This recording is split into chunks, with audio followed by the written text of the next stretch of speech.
ABCD उपवर्गीकरण रद्द करण्यात यावे या मागणीसाठी आज ऑल इंडिया पॅन्थर सेनेचे सर्व पदाधिकारी यांनी जिल्हाधिकारी कार्यालयावर जाऊन निवेदनपत्र देण्यात आले। यावेळी संघटनेचे सर्व पदाधिकारी उपस्थित होते।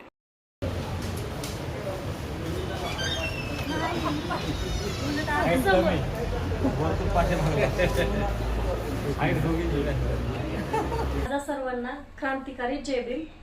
ऑल इंडिया पॅन्थर सेनेचे राष्ट्रीय अध्यक्ष दीपक भाई केदार यांच्या अध्यक्षतेखाली SC अ ब क ड उपवर्गीकरण रद्द करण्यात यावे यासाठी ऑल इंडिया पॅन्थर सेनेची पुणे टीम आयुक्तालय येथे निवेदन देण्यात आले आहे।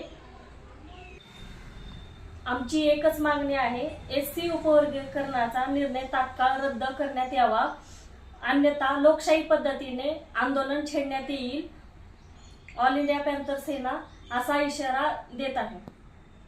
ऑल इंडिया पॅन्थर सेनेचे राष्ट्रीय अध्यक्ष दीपक भाई केदार यांच्या अध्यक्षतेखाली नवीन पदाधिकारी यांची नियुक्ती करण्यात आलेली आहे। राजकीय आणि सामाजिक वाटचालीस त्यांना ऑल इंडिया पॅन्थर सेनेच्या टीमकडून लाख लाख शुभेच्छा। जय भीम।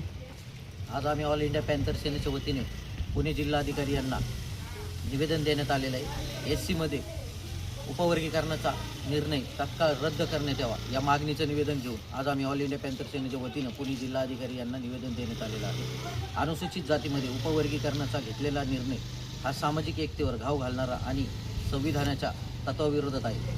हा निर्णय SC समाजात फूट पाडणारा असून पूर्णपणे अन्यायकारक आहे। आमच्या ताटाचे तुकडे करू नका, तुकडे झाल्यावर ते ताट राहत नाही। आमची एकच मागणी आहे, SC उपवर्गीकरणाचा निर्णय तात्काळ रद्द करण्यात यावा, अन्यथा तीव्र लोकशाही पद्धतीने आंदोलन छेडण्यात येईल असा इशारा ऑल इंडिया पॅन्थर सेना देत आहे। जय भीम।